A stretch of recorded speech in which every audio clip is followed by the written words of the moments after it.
love myself and encourage myself. Okay. I need to love myself and encourage myself. I need to love myself. And encourage myself. Okay.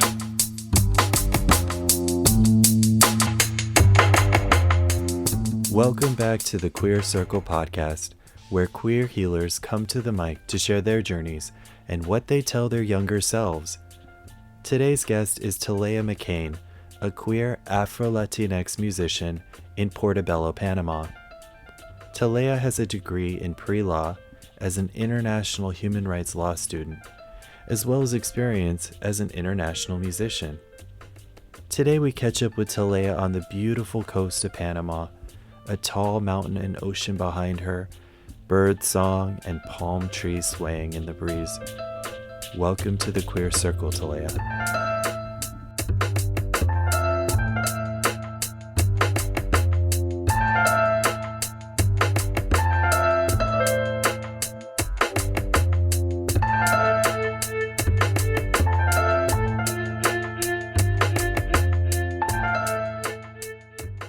Initially, my mom was a Latter-day Saint, very, very, I don't want to say culty, but a very specific type of Christian, right?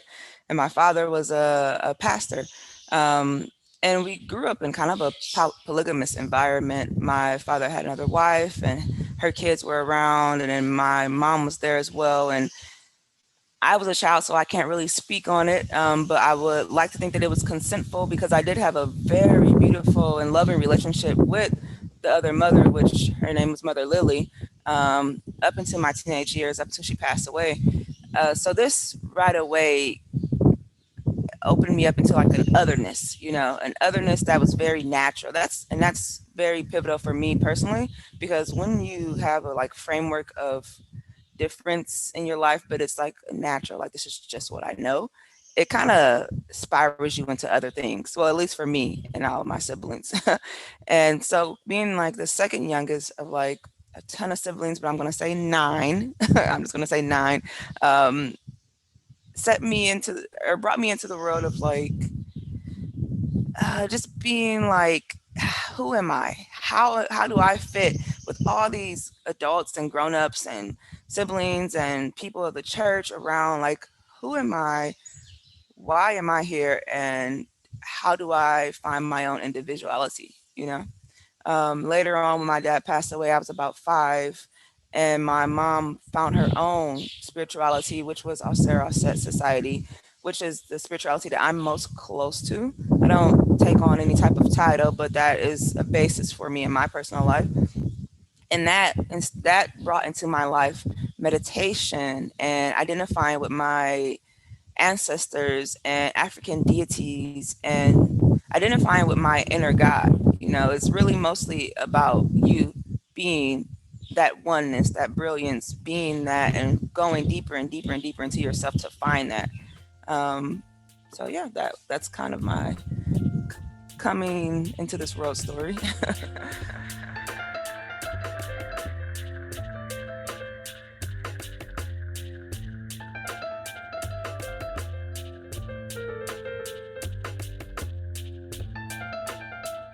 I grew up in Milwaukee, Wisconsin, like I told you, in very small, very close knit community. A, a lack of diversity, I'd say, but at the same time, I feel like we were very specific the way we grew up, but a lack of diversity and just not seeing things other than the way I personally grew up. I think my first time, and it's a memory I cherish, my first time like kind of feeling myself or feeling any idea of sexuality, I was probably like 6 years old, and I had a crush on this little girl. And I remember she got into a car accident and her face was all scratched up. And I told her, I grabbed her like, "You're still beautiful." Like, don't worry. And I think sexuality in children is something that is often overlooked. It's definitely getting better. I've worked with children for like 7 years, and children develop their sexuality at a very young age. And those are memories that can either scar you or be cherished memories. And so for me, having that memory of being that young is very cherished and just being okay with that. Um, As I got older, obviously that turned into something completely different. It turned into a weird thing for me. Like, why am I feeling this way about women? No one I know. I don't know any lesbians. I don't even know the idea of being gay. I don't even know there's people that exist that also have these emotions and feelings. And so growing up, I'm just like kind of, I'd say, kind of bad. I was a bad little kid, because I had these sexual ideas and the sexual identity that I perceived as wrong, and so I did things that I thought at the time were wrong, and it made me feel bad about myself. I had a little girlfriend when I was like 12, and we had we kissed and everything, and I would just feel so bad about myself afterwards. And I remember one time I literally was like crying in my bed because I was just like, why can't I just be normal? And the girl, she's a woman now, of course. We are still like very good friends. We're really close, and she's like married and everything. And it was nothing negative about the relationship in hindsight, but as a child, I really thought like I'm going to hell.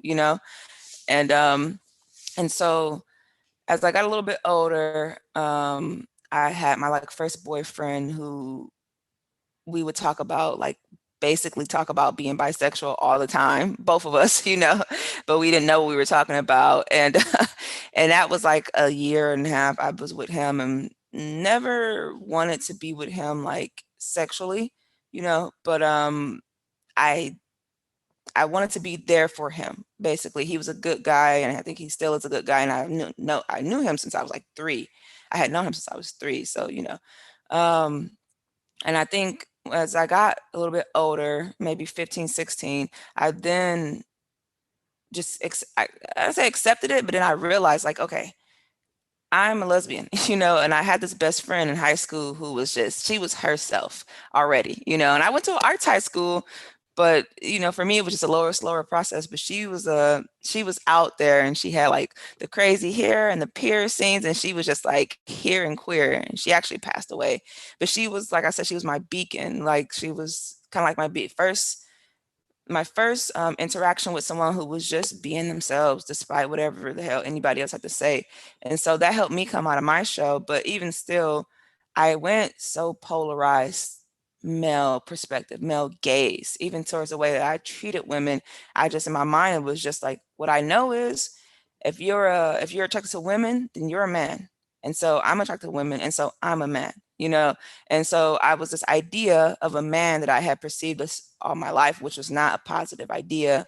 I was like sagging, and I was like wearing like extra large shirts on my little teenage body, just like baggy ass clothes, and dating all these different women and trying to like rack up my body count and shit like that. And that lasted me very well into my early 20s.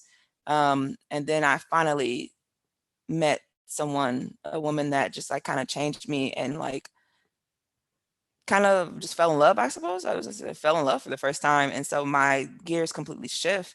And then we had enough space in our relationship for me to kind of become more aware of myself and become more aware of my sexuality, and for me to become more aware of my femininity and take on the role, or take not the role, but be aware of like what's inside of me that wants to be her woman.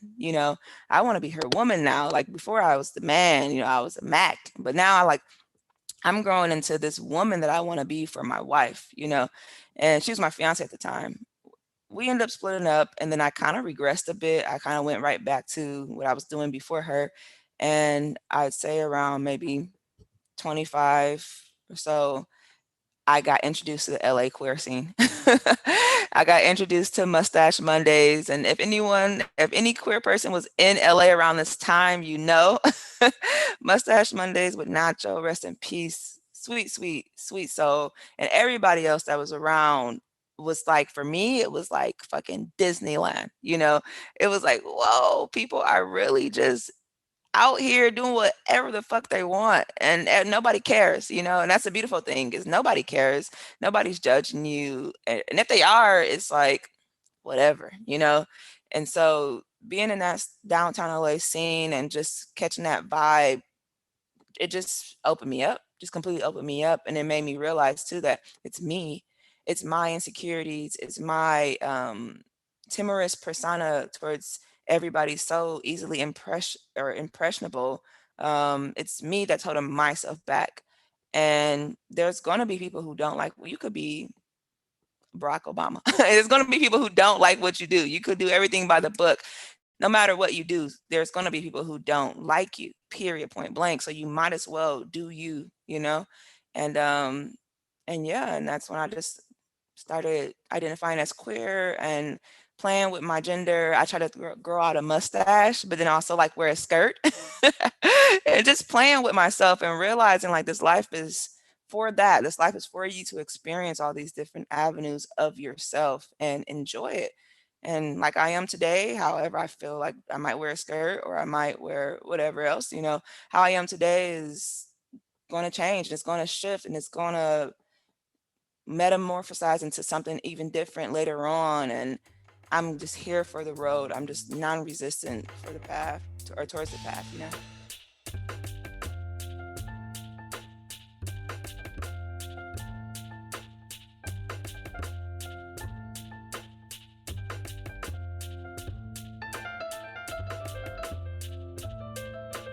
Yeah, starting off with my best friend. Her name is Bria.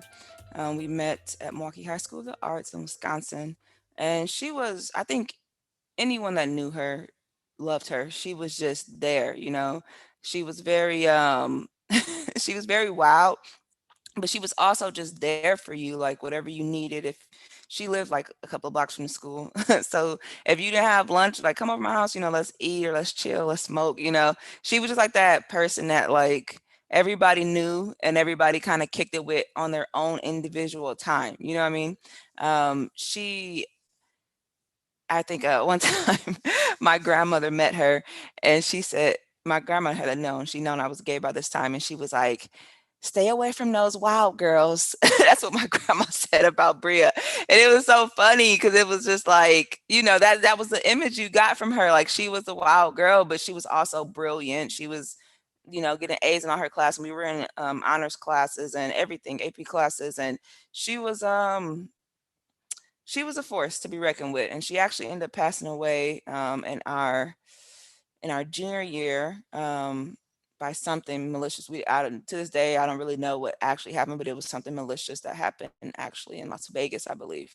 And she, I think when she passed away, her who she was really set more inside of me, and just like kind of I don't know, kind of at the early age, it kind of just told me like, don't give a fuck. Like, don't give a fuck. Life is so short, and you never know what's gonna happen. If you're gonna live, like, why? I played the violin a little bit, and there's this teaching that says like, don't play a passive note. And it's like that's like with life. Like don't live a passive life. For what reason? If you're gonna do it, do it with strength, do it with force. So that was definitely Bria was definitely one of my, and still is one of my like motivations, one of my heroes. Um, and then my mom, who definitely did struggle a bit with my sexuality, but I never knew. She never showed me, besides like facial expressions, just being a little bit caught off guard. But she never like verbally or even physically like really showed me. I knew because when I got older, I realized certain things, and also my sisters told me, But my mom, she was just always there for me. And even with my first girlfriend had a very bad like family environment, and she would always drive all the way across town to pick her up when when they were fighting or whatever, and just show me support by way of showing my girlfriends to this day support and being there for us. But my mom, one thing about my mom just in general, outside of even sexuality or anything, she found her own way in life. My mom has she has a Bell's palsy, which causes like the nerves in your face to die, basically. So her face is twisted, basically. And so my mom has, and then also she's Black and Mexican in Milwaukee, Wisconsin, in like the 50s and 60s, and that is like difficult as hell, and she never opted for passing, because she could have easily passed it as like Puerto Rican or Dominican, and then that would kind of give her her own space, but she never opted for that. And she'll tell me to this day, like, everyone used to, even her grandparents would tell her to say you're Puerto Rican, and she'd be like, no, I'm Black, and so my mom, throughout her life, she's had to make her own journey. It wasn't the privilege of like, okay, I'm going to be different because I am different. I acknowledge that. It was like, no, you are different. Everyone can see it as soon as they meet you, and what you're going to do about it. And so she's had to make her own journey in this world, and even finding Sarah said, finding that spirituality, and then just being herself, it has always, and to this day, I tell her, like, you're my in life spiritual guide. Like, I'm so blessed to have you as a spiritual guide in the third dimension. I don't have to wonder if you're there. I know you're right here, and we argue all the time. She's a Virgo, I'm a Pisces. We argue a lot, but we always find the solution, and we give each other some space, and then we're right back at it. And so my mom is definitely and will always be one of my heroes, and one of my foundational pieces of who I am, because she is her to the fullest and unapologetically. I know, like, we all have these relationships with our moms who are like, our mom is the best. It's like, I try not to place her on that pedestal. And she tells me too, like, she says, I'm not impeccable. I'm not without fallacy, but it doesn't matter. Like, it's not even that the wrongs you've done or the wrongs you may do, or when you're not right about something. It's not that. It's your whole approach, your whole persistent way about going about your life. It's just, I just admire it, and I learn from it every day, really.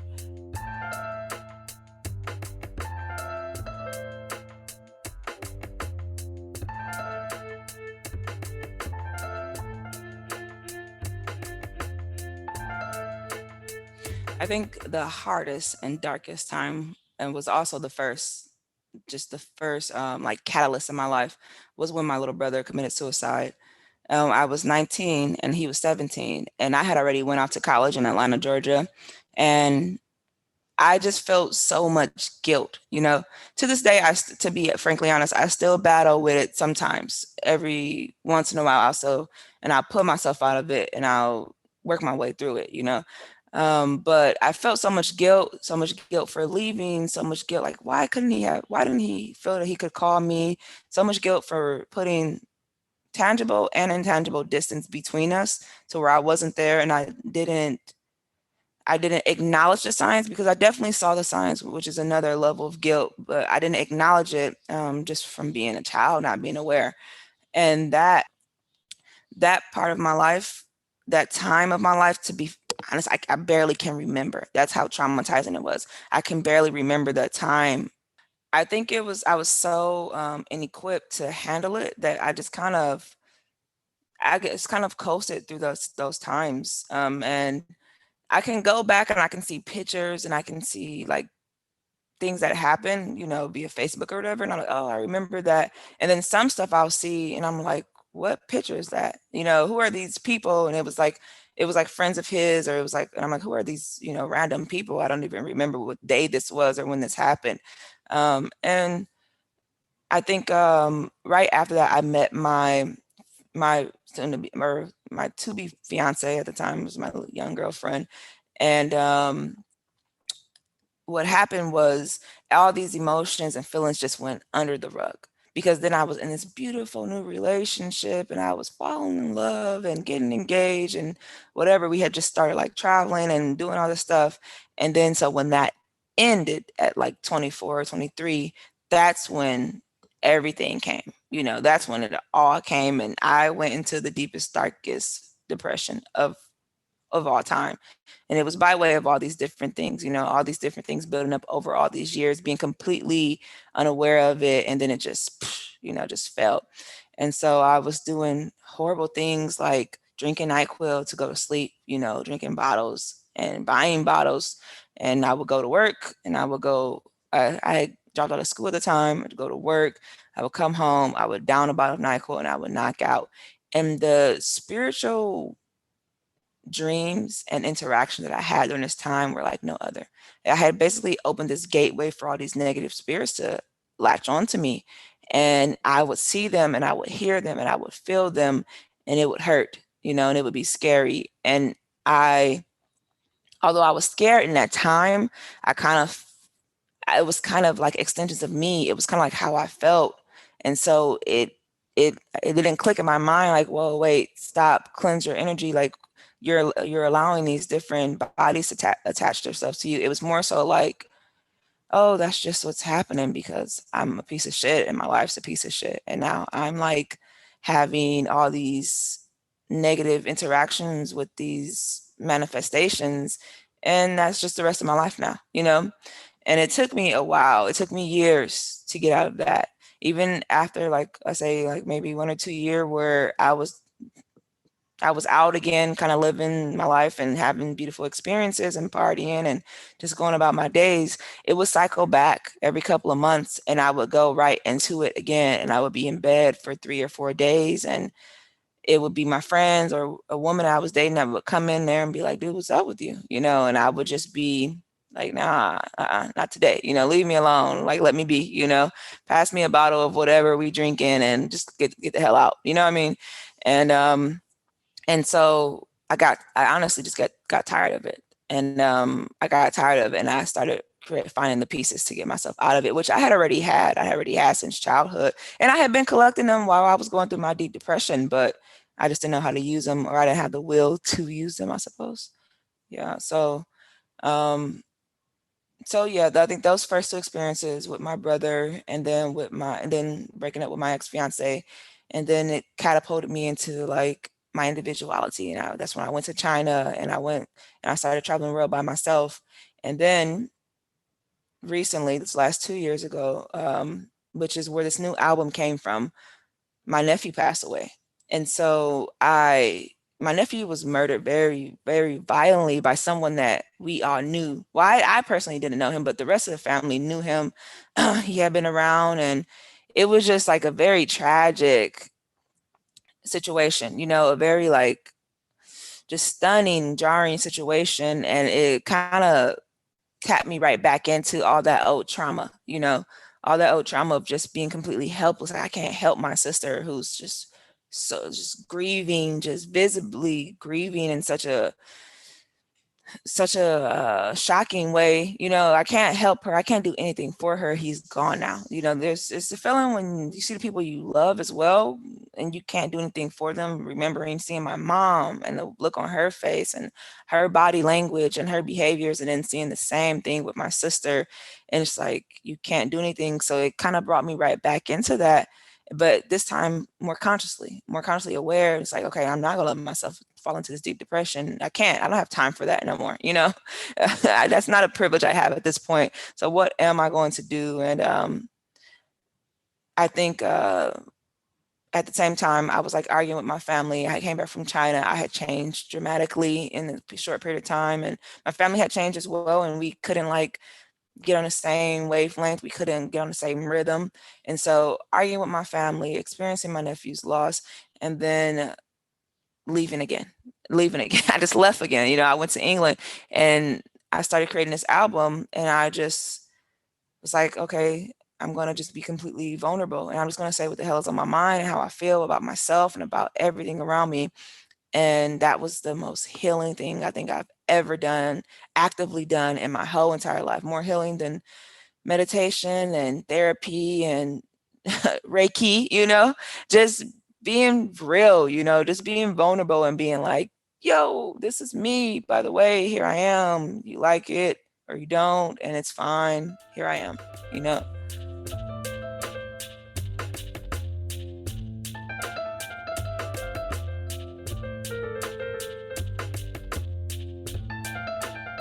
I think some of the ways to give credit where credit's due is I began to read a lot, and I think when you find yourself in this place of solitude, you start reaching out for people, but by way of music and by way of literature and by way of movies and etc. And I started reading a lot. I think a few books I want to mention that really helped me personally is Virginia Woolf's A Room of One's Own. I might say the title wrong, A Room of One's Own, I believe.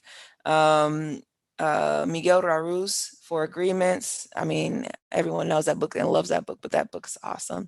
Michael Singer's Untethered Soul. Um, so many. I don't want to forget any, but I- um, what's his name? Naeem Akbar. Naeem Akbar. Visions of a Black Man. Visions of a Black Man, and then also on that same spectrum, Kwame Toure's um, Black Power, and just being able to like just reading about and also watching and meditating and listening about like these universal struggles, these universal rifts, um, taught me basically like there are tools out there. And I think that's one of the hardest problems when you come from societies of which we come from as Black people and as women. We aren't given many tools. We aren't given many tools. We don't even know where they are. We don't even know that we should be looking for them. You know what I mean? We don't know their solutions to these problems, and these problems, they aren't just me. I'm not just a depressed person, you know. I'm not just a self-loathing person. Like, these aren't who I am. These are learned agreements that I've adapted to and I've claimed as my own, but they're actually not. And there's ways to get out of that. I think music, especially during times of depression, during times of happiness, during all times, all day, every day, music heals. You know, I think just a few artists for me personally that I've relied on over and over and over and over again. Erica Badu, Blood Orange. I mean, Blood Orange. Yeah, Blood Orange. Um, Okay, Kaya, I believe she pronounced. Okay, Kaya, okay, Kaya. Alt J, um, so many. I just want to say the most important ones. Modest Mouse, Kings of Leon, like so many artists and writers and creators in general. We have the beautiful gift and the beautiful mission of finding ourselves and then sharing ourselves. And when we do that, we help others in their own journey of finding themselves and sharing themselves. And it's just a vicious, or it's not vicious cycle. It's just a beautiful cycle of creating and recreating and creating and recreating your world all around you. So get into this album because this is my third album. I started doing music. Well, no, actually, this is my fourth album. I started doing music when I was like 12. 12 and 13. That's actually at the music center I was going to is where I met my first girlfriend. And I was always doing rap because that's what I knew. You know, that's what the community I came from is just, you do rap. If you're doing music, you're doing rap or you're doing R&B. And I can't sing, so I was doing rap, you know. And so I did my first album. It was just I was a teenager, and then I did my second like real album, I guess, when I got up, graduated college, and it was beautiful, and it was on the path of discovering myself, but it was primarily rap. My third album was definitely, for me personally, the least me because I was living in China and I was touring doing music. And China at the time, the Chinese scenes that I was going to, they wanted that rap music that we about to get lit, we about to get turned music. So I made that music because I wanted the crowd, I wanted the gigs, I wanted the money, you know. And we made everything from EDM house music to like trap music to like trap rap music, and we just made it for the crowd. And that made me feel successful because I was touring, I was making money, I was paying bills off of music, which is a rare thing to do, you know. But it didn't make me feel like I'm a musician. It didn't make me feel like an artist, you know. And so when I started with this EP a couple of years ago, I just kind of really dove into my favorites, Octavia Butler, my favorite writers, my favorite musicians, and I identify with what made them my favorites, which was their weirdness, you know, their esotericness, their uniqueness. And I was like, okay, I'm just gonna be me, you know. I'm just gonna do. I don't know how many times in this vlog I'm gonna say I'm just gonna be me. It's a lot to be, y'all. It's a lot to be. But I just, you know, I grabbed my very poorly played violin, my piano, and my guitar, and I just made these weird ass, lofty, like floaty beats, and then I just spoke basically poetry on them in the rhythm, and I spoke a little bit of French and a little bit of Chinese because that's where I had been and where I was, where I had learned so much about myself. And I brought that into the album. I brought some sound bits from some people that I've met along my journey. Um, and that's this album. Yeah, that's the Talaya album.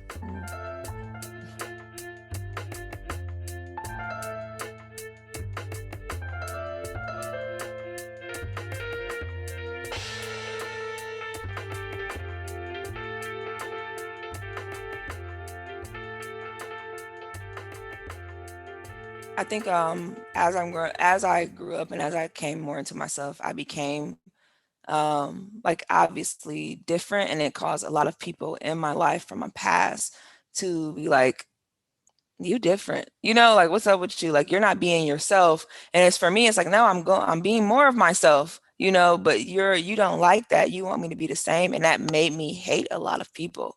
And hate is very strong. I won't say hate because I feel like, can you come back from hate? I don't really know.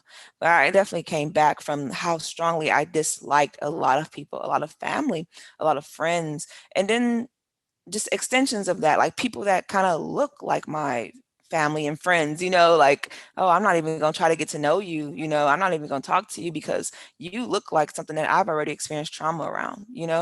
And so being like just completely distancing myself from a certain aspect of the Black culture, I suppose, and being like, ugh, I fucking hate this and I hate that and why, and making myself kind of like other, like making myself way more other than I needed to make myself.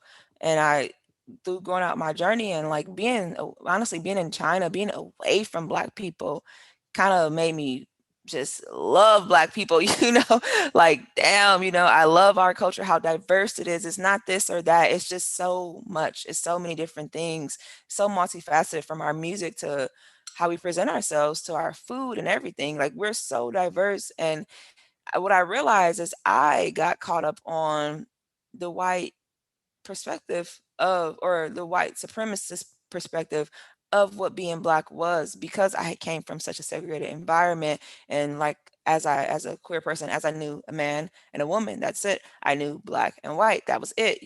And so when I distanced myself from certain traits or certain behaviors, it was like, okay, if I'm not that, then I'm this. And it was taking so much away from myself, taking so much away from my own Blackness, taking so much away from my own relation to my family and my culture that I need. I need that. That is me. And I didn't realize I needed it until I just did not have it. And so coming back, and it took me years actually after China, even coming back to find this ideas or finding this connection again with my community, but coming back and realizing that the idea of my community that I have is so narrow-minded and so limited, and it's so massive. And I, like you said, like you were saying about finding your community, or finding your community in LA. It's that finding my community within the Black diaspora, finding my community, like not not being like, oh, I hate this. I hate LA because fucking Hollywood. Like there's so much more than Hollywood. There's so much more. And so I think when I came back, and what I continue to perpetually do is just bring peace and openness and happiness to my community and flow non-resistantly. And so, yeah, I actually was talking to my good friend yesterday about the WAP video, the WAP video. And then for me, when I seen the WAP video, I think the next day I seen Black is King. And I was like, what the fuck, this fucking WAP video. No, I seen Black is King first, and then I seen the WAP video. So I'm this WAP video, I'm just watching this beautiful idea of Blackness on Black is King, and then this fucking WAP video comes out. But what my mom told me, and then my friend again told me yesterday, is like, that's powerful. It's powerful to be able to do this and be able to do that within the same breath. It's extremely powerful, and it's massively inclusive. And that's what the Black community is. We are so inclusive. We, especially in America, we have had our culture stripped from us, and then we created our own culture. And that culture that we created is ever expanding, ever creating. And I'm so blessed and so happy to be a part of that, you know? People who have ideas that they want to put out there that supports our community, do them. Please do them because we need them.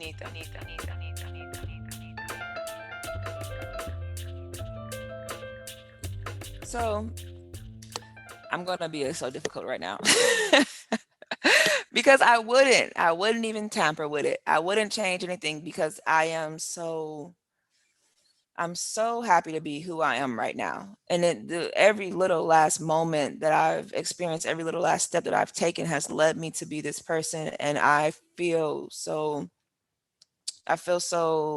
blessed to be me right now, you know, and not in a way like, oh, I'm awesome, but because I have this tool bag that I've collected from all these experiences with pain and all this confusion. I have this tool bag that I utilize over and over and over again.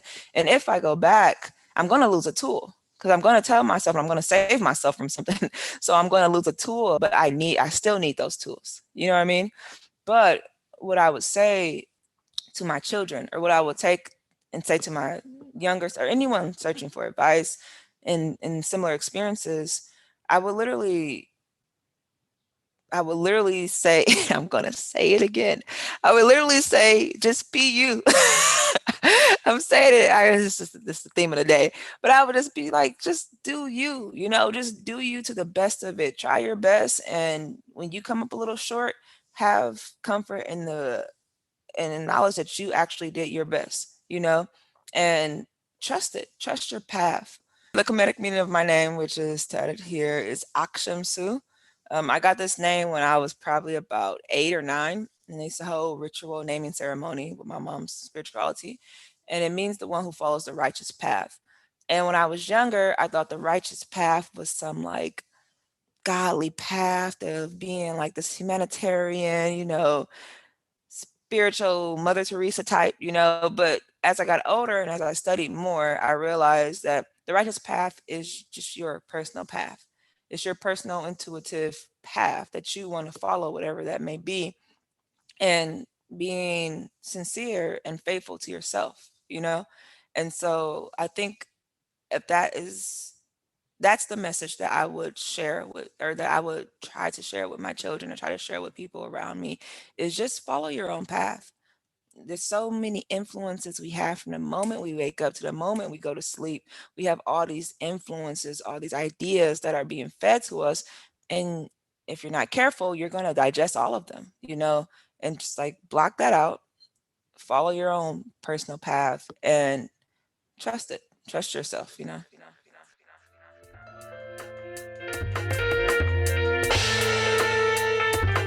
Thank you, Talaya, for sharing your journey with us. If you'd like to learn more about Talaya's work, follow her on Instagram at Talaya McCain, or go to queercirclepodcast.com. Today's episode features Talaya's new song, Chinese Annie Reprise, off her latest EP, Talaya, available on all streaming platforms.